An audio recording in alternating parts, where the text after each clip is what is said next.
Hi, I'm Melita, and I'm going to read the story of Snow White in Albanian and in English. Let's start. Një herë një kohë, në një kështjell të madhe, vajzë një princi u rrit e lumtur dhe e kënaqur, pavarësisht nga njërka xheloze. Ajo ishte shumë e bukur, me sy blu dhe flokë të gjatë të zezë. Lëkura e saj ishte delikate, dhe kështu ajo u quajt Borbarda.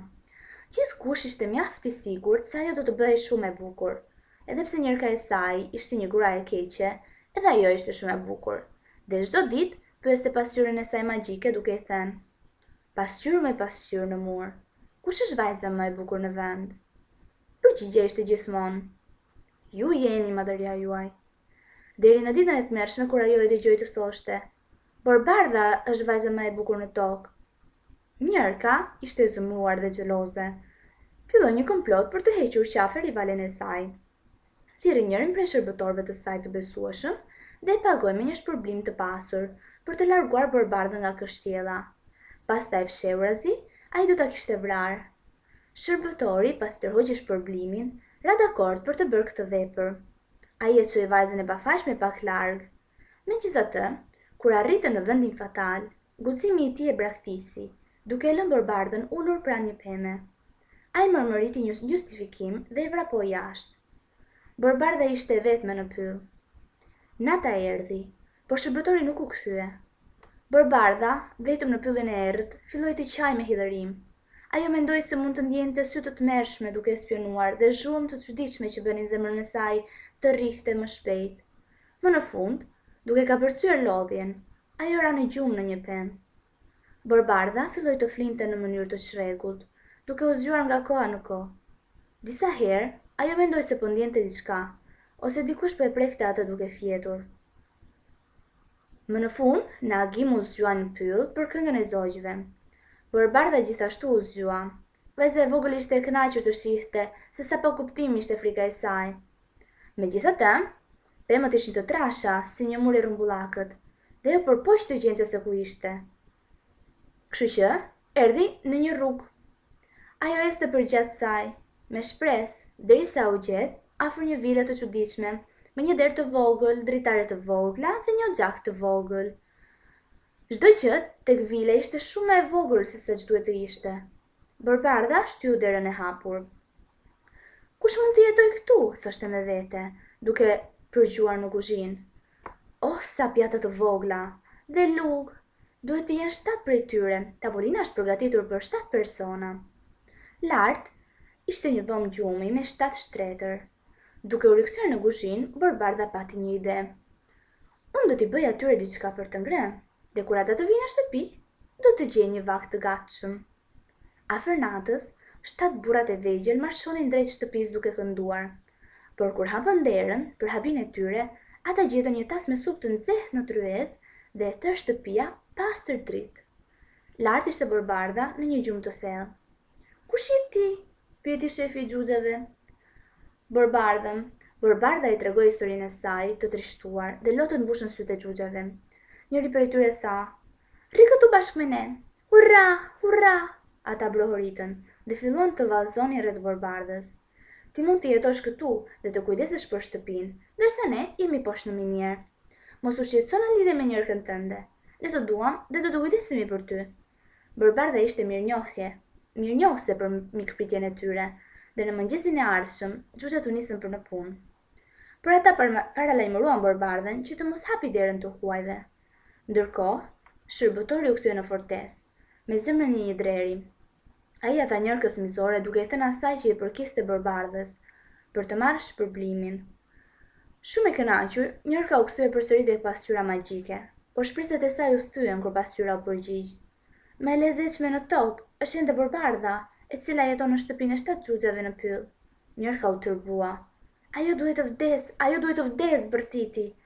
Maskuar veten si një grua vjetër fshatare, ajo vendosi një mull të helmuar me të tjerët në shportën e saj.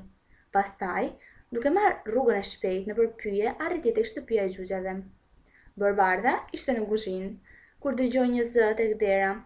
"Tok tok." "Kush është?" pyeti Borbarda. "Unë jam një grua e vjetër fshatare që shet mollë." "Unë nuk kam nevojë për ndonjë mollë, faleminderit," të përgjigj ajo. "Por këto janë mollë të bukura Dhe ndonjëherë me shumë lëng, tha gruaja nga jashtë derës. Ndonjëherë ti mund të shprehësh një dëshirë dhe ato të realizohen. Unë nuk mund t'i hap derën të huajve, tha vajza. Sa vajze mirë, nëse ke premtuar që të mos i hapësh derën të huajve, atëherë natyrisht që nuk mund të blesh mollët. Ti je një vajzë me vërtet shumë e mirë. Pastaj gruaja e vjetër vazhdoi. Dhe si një shpërblim për të qenë kaq e mirë, unë do t'ju bëj si dhuratë një nga mollët e mia. Pa u menduar më, Borbarda hapi pak derën sa për të marrë mollën. Nuk është si një mollë e bukur? Borbarda hëngri një kafshë dhe sapo e bëri ra në tokë. Efekti i helmit të tmerrshëm e la pa jetë. Njërë ka iku me nxitim, por sapo filloi të vraponte, përsëri u pengua dhe ra në një thithse. Askush nuk e dëgjoi dhe ajo u zhduk pa lënë gjurmë. Ndërkohë, xhuxha dolu nga miniera dhe një stufi e fortë filloi. Të shqetësuar për Borbardën vrapuan tek shtëpia e tyre. Atje gjetën Borbardën ende e shtrirë dhe e vdekur, me mollën e helmuar nga ana e saj. Ata bën çmos për ta sjellë në jetë, por ishte pamundur. Qanë edhe qanë për një kohë të gjatë. Pastaj e vënë në një shtrat me petale dhe në një arkivol kristali. Çdo ditë vinin një lule atje. Pastaj një mbrëmje, ata zbuluan një djalosh të çuditshëm duke admiruar fytyrën e bukur të Borbardës përmes qelqit. Pas dëgjimit të historisë, princi, sepse ai ishte një princ, bëri një sugjerim.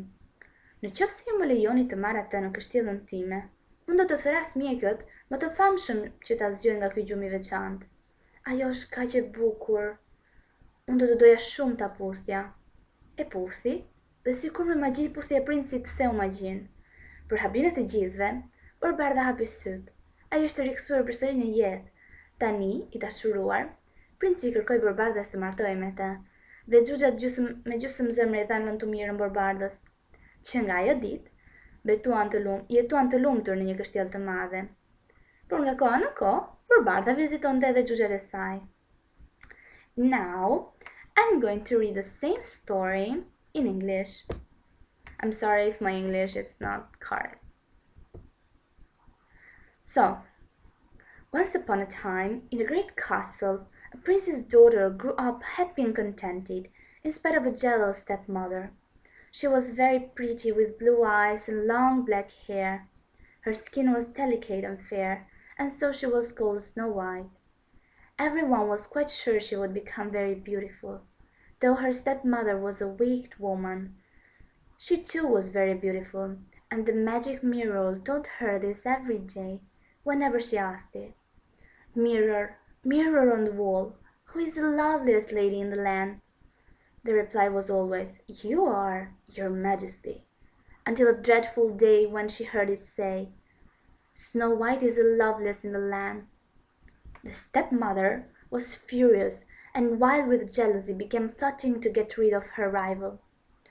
Calling one of her trusted servants, she bribed him with a rich reward to take Snow White into the forest, far away from the castle.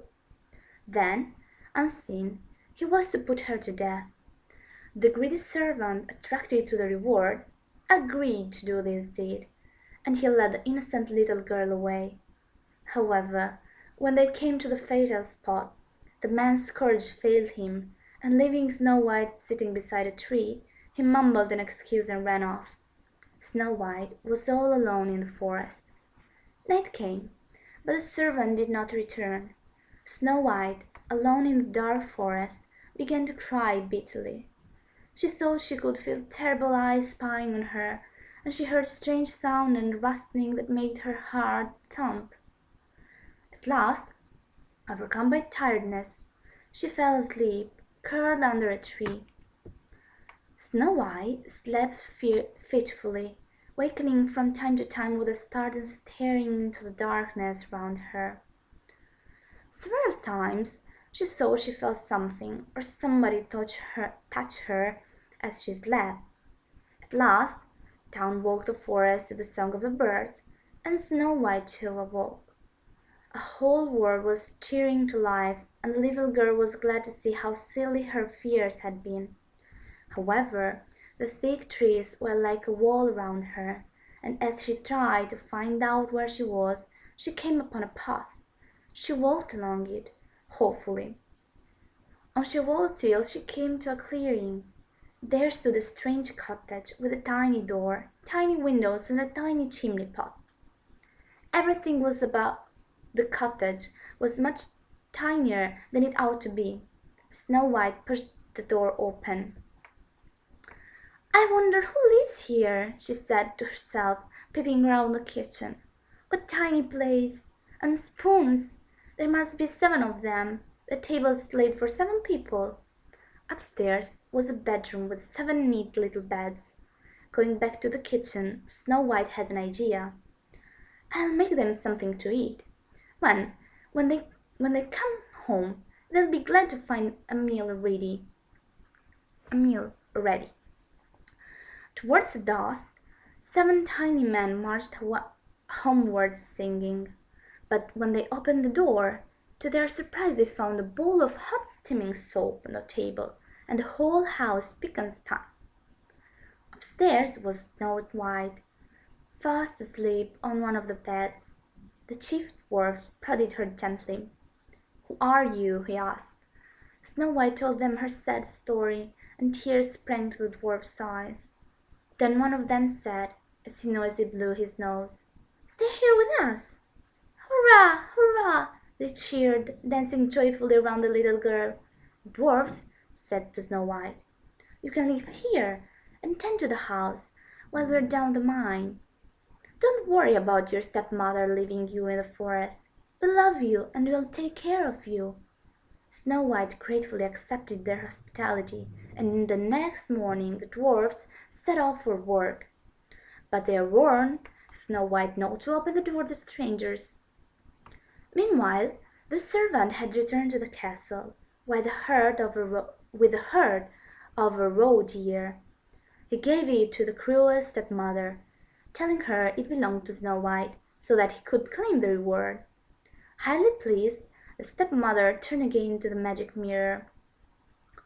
But here hopes were dashed, for the mirror replied, "The loveliest in the land is still Snow White, who lives in the 7 dwarfs' cottage down in the forest." The stepmother was beside herself with rage. "She must die! She must die!" she screamed. Disguising herself as an old peasant woman, she put a poisoned apple with others in her basket. Then, taking the quickest way into the forest, she crossed the swamp at the edge of the trees.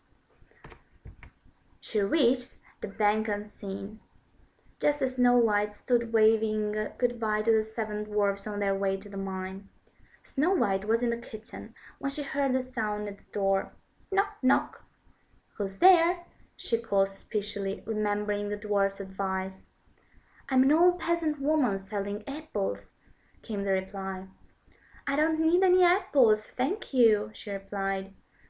"But they're beautiful apples, and ever so juicy," said the velvety voice from outside the door. Velvety. "I'm not supposed to open the door to anyone," said the little girl, who was reluctant to disobey to her friends. "And quite right too, good girl. If you promise not to open up to strangers, then of course you can buy. You're a good girl indeed." Then the old woman went on. "And as a reward for being good, I'm going to make you a gift of one of my apples." Without a further thought, Snow White opened the door just a tiny crack to take the apple. "There! Now isn't that a nice apple?" Snow White bit into the fruit, and as she did, fell to the ground in a faint. The effect of the terrible poison left her lifeless instantaneously. Now, chuckling angrily, the wicked stepmother hurried off. But as she ran back across the swamp, she tripped and fell into the quicksand. No one heard her cries for help, and she disappeared without a trace. Meanwhile, the dwarfs came out of the mine to find the sky had grown dark and stormy. Loud thunder echoed through the valleys, and streaks of lightning ripped the sky. Worried about Snow White, they ran as quickly as they could down the mountain to the cottage. There they found Snow White, lying still and lifeless, the poisoned apple by her side. They did their best to bring her around, but it was no use. They wept and wept for a long time. Then they laid her on a bed of rose petals, carried her into the forest, and put her in a crystal coffin. Each day they laid a flower there. Then, one evening, they discovered a strange young man admiring Snow White's lovely face through the glass. After listening the story, the prince, for he was a prince, made a suggestion. If you allow me to take her to the castle, I'll call in famous doctors to waken her from his peculiar sleep. She's so lovely. I'd love to kiss her. He did, and as thought, by magic the prince's kiss broke the spell. To everyone's astonishment, Snow White opened her eyes. She had amazingly come back to life. Now in love, the prince asked Snow White to marry him, and the dwarfs reluctantly had to say goodbye to Snow White. From that day on, Snow White lived happily in a great castle, but from time to time she was drawn back to visit a little cottage down in the forest. Thank you.